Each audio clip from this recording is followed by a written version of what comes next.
नमस्कार, आप सुन रहे हैं नवभारत गोल्ड का स्पेशल पॉडकास्ट।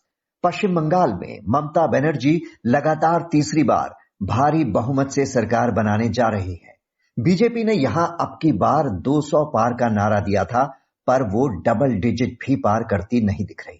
हाँ, तृणमूल ने जरूर 200 का आंकड़ा पार कर लिया।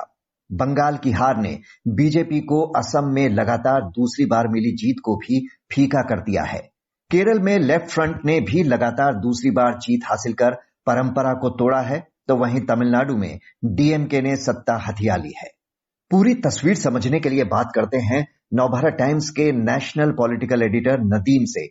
नदीम जी, राष्ट्रीय राजनीति के लिए क्या संदेश मिल रहा है इन नतीजों से? अक्षय जी, बीजेपी के लिए एक जो इच्छा थी बीजेपी की कि वो बंगाल की जीत कर राष्ट्रीय राजनीति पर अपना दबदबा दिखाएगी, उसकी जो ये ख्वाहिश है वो पूरी नहीं हो पाई। जहां तक 5 राज्यों के जो चुनाव हुए थे, उसमें 4 राज्य ऐसे थे जिनके नतीजों को लेकर कहीं कोई बहुत भ्रम नहीं था। उनके जो नतीजे थे वो दीवार पर जो बिल्कुल इबारत की तरह दिख रहे थे। सबसे ज्यादा जो उत्सुकता थी वो बंगाल को लेकर थी। बीजेपी ने, जैसा आपने कहा कि बीजेपी ने असम में भले ही अपनी दोबारा सत्ता में आने में कामयाबी हासिल कर ली हो, लेकिन बंगाल को हार करके उसकी जो कामयाबी थी वो कम हो गई, उसकी कामयाबी ढक गई बंगाल की हार से। लेकिन केरल में जो वाम दलों की जो जीत है उसने उनकी राष्ट्रीय राजनीति में प्रासंगिकता को बनाए रखा है। बंगाल में वाम दलों का जिस तरह से सफाया हुआ है, अगर वो केरल में भी साफ हो जाते तो फिर राष्ट्रीय राजनीति में उनकी प्रासंगिकता बहुत सीमित हो जाती, या ये कह सकते थे कि उनका स्पेस था वो खत्म हो जाता। लेकिन केरल को जीतकर वाम दलों ने राष्ट्रीय राजनीति में अपनी प्रासंगिकता को बनाए रखा है। जहां तक कांग्रेस के लिए की बात की जाए तो कांग्रेस के लिए मुश्किल बढ़ने वाली है। कांग्रेस के लिए 2 राज्य ऐसे थे, असम और केरल, जहां वो सत्ता में वापसी की उम्मीद कर रही थी और उसे वापसी की उम्मीद करना भी चाहिए था। लेकिन दोनों राज्य उसके हाथ से निकल गए, दोनों राज्यों में वो कोई प्रदर्शन नहीं कर पाई। अगर आप तमिलनाडु की बात करें तो वहां पर डीएमके और एआईडीएमके के बीच में जो अदला बदली का खेल चलता रहता है वो बराबर चला है, और आने वाले समय में राष्ट्रीय दल इन 2 क्षेत्रीय दलों की बैसाखी पर ही राजनीति करेंगे, ऐसा दिख रहा है। बंगाल की में ममता बनर्जी की जीत ने जरूर ममता बनर्जी के कद को बहुत बड़ा कर दिया है, और वो आने वाले समय में राष्ट्रीय राजनीति का एक बड़ा चेहरा बन सकती हैं, और बीजेपी के लिए बंगाल की हार जरूर एक झटके जैसी है। जी, 5 जगहों में सबसे ज्यादा जिस राज्य के चुनाव पर पूरे देश की नजर थी वो था बंगाल। यहाँ कांटे की लड़ाई दिखाई दे रही थी। कई एग्जिट पोल ने तो बीजेपी को बढ़त तक दिखा दी थी, लेकिन नतीजे टीएमसी के पक्ष में एक तरफा चले गए हैं। इस बड़ी जीत की क्या मुख्य वजह देखते हैं आप? क्या ममता का घायल होना एक टर्निंग पॉइंट रहा? बेशक आप कह सकते हैं कि ममता के पक्ष में बीजेपी जिस तरीके से वहां आक्रामक रुख अख्तियार करती गई और एक तरफा आक्रामक होती गई, वहां वो धीरे धीरे वो ममता के पक्ष में एक सहानुभूति की लहर चलती दिखी। लोगों को लगा कि इतने लोग एक अकेली औरत को घेर रहे हैं, और ममता बनर्जी ने अपनी पैर की चोट को जिस तरीके से भुनाया वो भी उनके पक्ष में गया।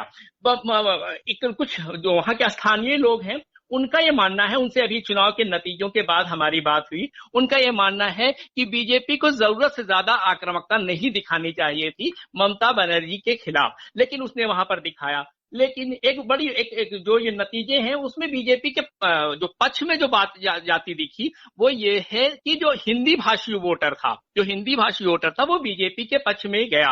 मतुआ समुदाय था वो भी बीजेपी के पक्ष में गया, जिसकी उम्मीद की जा रही थी। लेकिन स्थानीय वोट जिसको कहा जाता था, जो मूल बंगाली था, उसका बीजेपी को उतना समर्थन नहीं मिल पाया जिसकी उम्मीद की जा रही थी। और शायद जो एक तरफा चुनाव के नतीजे जिसको कहा जा रहा है ममता बनर्जी 200 पार कर गई हैं, वो उसकी वजह यही है कि मूल जो बंगाली वोटर था वो ममता के साथ इन हिंदी भाषी वोटरों और मतुआ समुदाय के लोगों के मुकाबले कहीं ज्यादा पक्ष में गया है।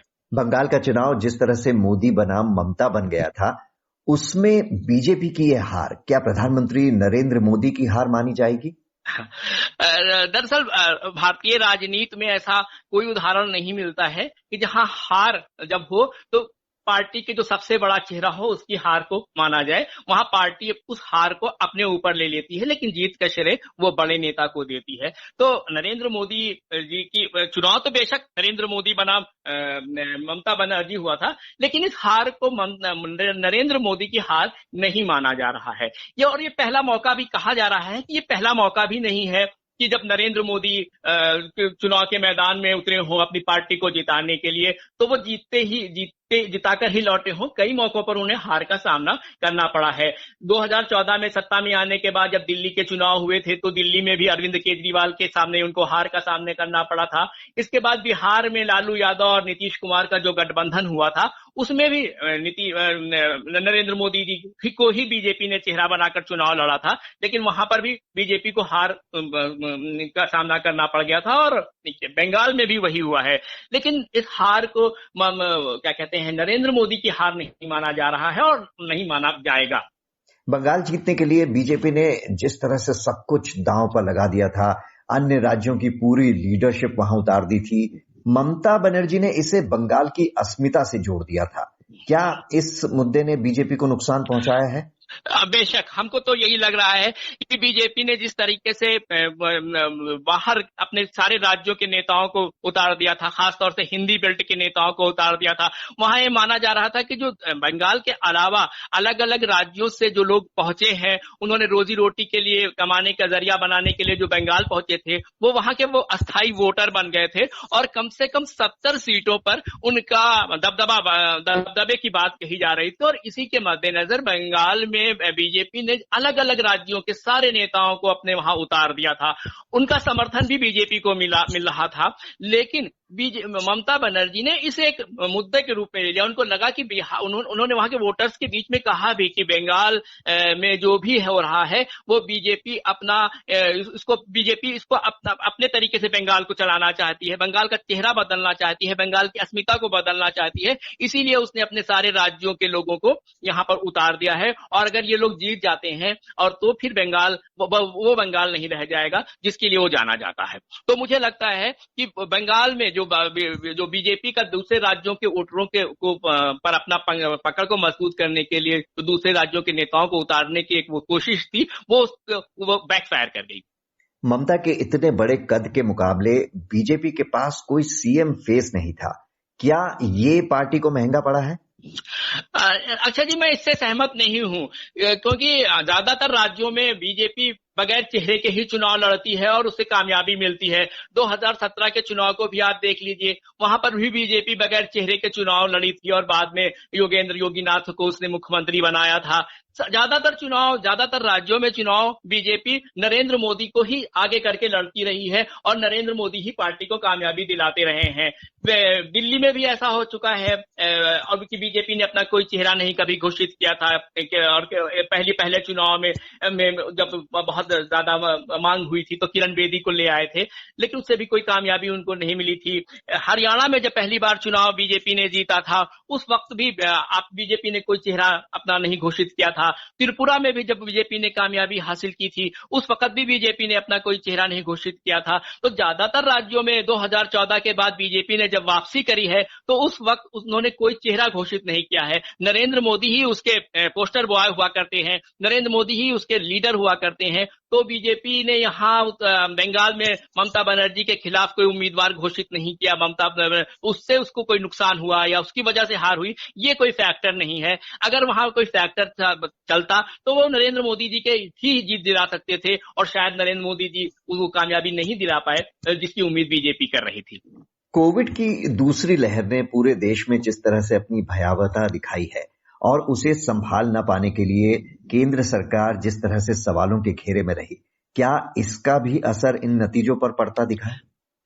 अक्षय जी, मुझे नहीं लगता है कि इसका बहुत कोई असर पड़ा होगा वहां के चुनावों पर। कोविड की लहर के दरमियान वहां पर जिस तरीके से रैलियों में भीड़ हो रही थी, रैलियों में लोग जा रहे थे, तो मुझे ये दिखा नहीं कि लोग वहां कोविड की दूसरी लहर से कहीं कोई डर रहे हैं। हालांकि बाद में जिस तरीके से चुनाव आयोग को कदम उठाने पड़े, उसके मद्देनजर वहां के भी लोग सचेत हुए। और जैसा कि हमारी और आपकी जब पिछली बार बात हुई थी, तो हमने कहा था कि वहां चुनाव के पहले चरण के दिन शुरुआत जब हुई थी पहले चरण के लिए, उस वक्त से लोगों ने मन बना लिया था कि उन्हें किसको वोट देना है। हम भी जब बंगाल गए थे और उस वक्त चौथे या पांचवें चरण के नामांकन भी नहीं शुरू हुए थे, लेकिन जब हम उन क्षेत्रों में गए थे तो लोग वहां पर बिल्कुल निश्चिंत थे, उनका डिसाइड कर चुके थे कि वो किसको वोट देंगे। तो कोविड की लहर का कोई असर हुआ होगा, मैं ये मानने को तैयार नहीं हूं। वहां पर लोग पहले से बिल्कुल तय किए हुए थे कि इस बार वोट किसको देना है। जी, बीजेपी बंगाल भले ही न जीत पाई हो, लेकिन क्या उसने वहां की राजनीति का चेहरा बदलने में कामयाबी नहीं पाली है? अब जिस तरह से वहां की राजनीति में हिंदुत्व का एलिमेंट काफी मुखर हो गया है, यहां तक कि हमने देखा कि ममता बनर्जी भी इसे अपनी पॉलिटिक्स में शामिल करती दिखी।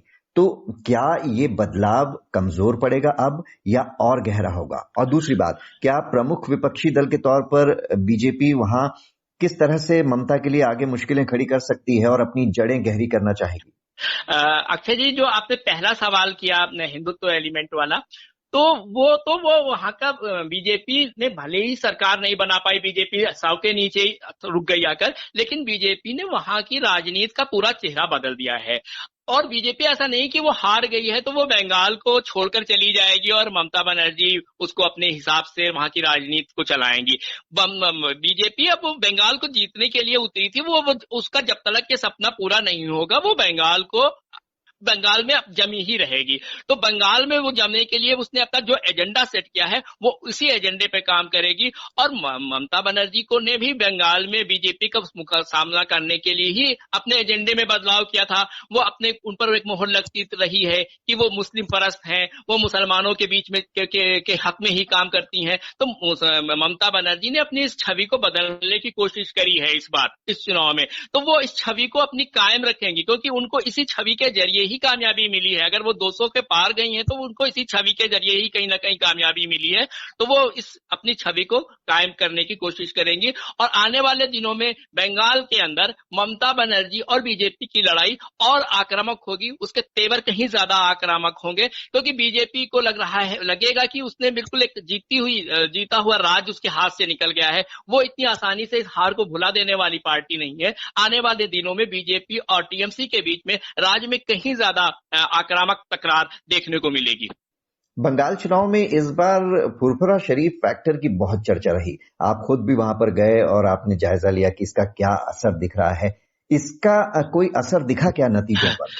लेकिन हाँ, नतीजों पर तो हमको कोई असर नहीं दिख रहा है। और हमको लगता है कि जिस तरीके से वहां चुनाव फर्स्ट फेज से शुरू हुआ और उसके बाद वो चुनाव सिर्फ और सिर्फ बीजेपी और टीएमसी के बीच में सिमटता चला गया, उसके बाद से वहां बहुत सारे फैक्टर चेंज हो गए। वहां पर लोगों को लगा कि जो लोग बीजेपी के खिलाफ कांग्रेस या फुरफुरा शरीफ को वोट कर सकते थे, लेफ्ट पार्टी कांग्रेस और फुरफुरा शरीफ के जो अब्बास सिद्दीकी थे, उन्होंने जो गठबंधन बनाया था, तो बीजेपी के खिलाफ जो लोग इस गठबंधन को वोट कर सकते थे, उन्हें लगा कि नहीं, ये तो गठबंधन कहीं है ही नहीं। अगर हमको बीजेपी को हराना है या बीजेपी को कोई हरा सकता है तो वो सिर्फ और सिर्फ ममता है, बनर्जी है, टीएमसी है। तो उन्होंने वो सारा वोट जो उस गठबंधन को शिफ्ट हो सकता था, वो सारा का सारा वोट जो है वो टीएमसी को शिफ्ट हुआ। और उसी का नतीजा आप देख रहे होंगे कि इस गठबंधन को, लेफ्ट पार्टी कांग्रेस और फुरफुरा शरीफ वाले गठबंधन को कहीं कहीं कोई कामयाबी मिलती नहीं दिख रही है। चुनाव सीधा का सीधा टीएमसी और बीजेपी के बीच में हुआ है।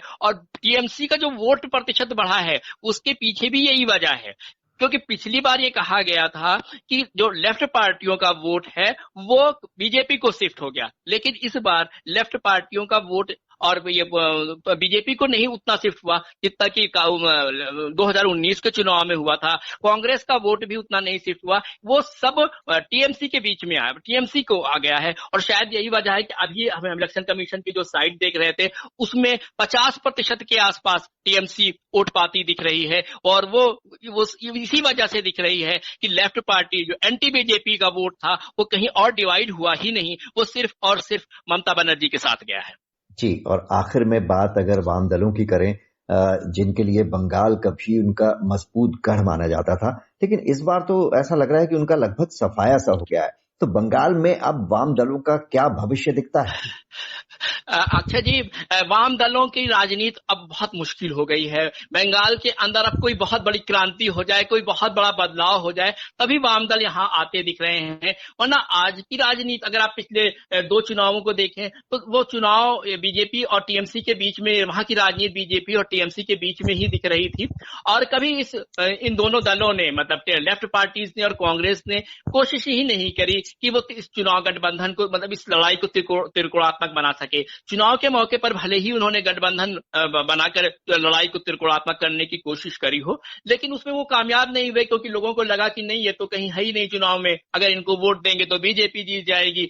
तो इस वजह से अब लेफ्ट पार्टियों का भविष्य बहुत ही मुश्किल है, वहां बहुत ही कठिन चुनौतीपूर्ण है। कांग्रेस के लिए तो कुछ भी नहीं है, कांग्रेस का टीएमसी के साथ भी खड़ी हो सकती है, उसको मौका लगेगा, वो टीएमसी के साथ चुनाव लड़ सकती है। लेकिन लेफ्ट पार्टी टीएमसी के साथ भी नहीं जा सकती है, लेफ्ट पार्टी बीजेपी के साथ भी नहीं जा सकती है, और लेफ्ट पार्टी खुद भी कुछ नहीं करने की स्थिति में है। तो लेफ्ट पार्टियों के लिए इस वक्त बंगाल की सियासत बहुत ज्यादा मुश्किल हो गई है, उनका अस्तित्व इस समय खतरे में पड़ गया है, और बंगाल की पूरी सियासत बीजेपी बनाम टीएमसी हो गई है।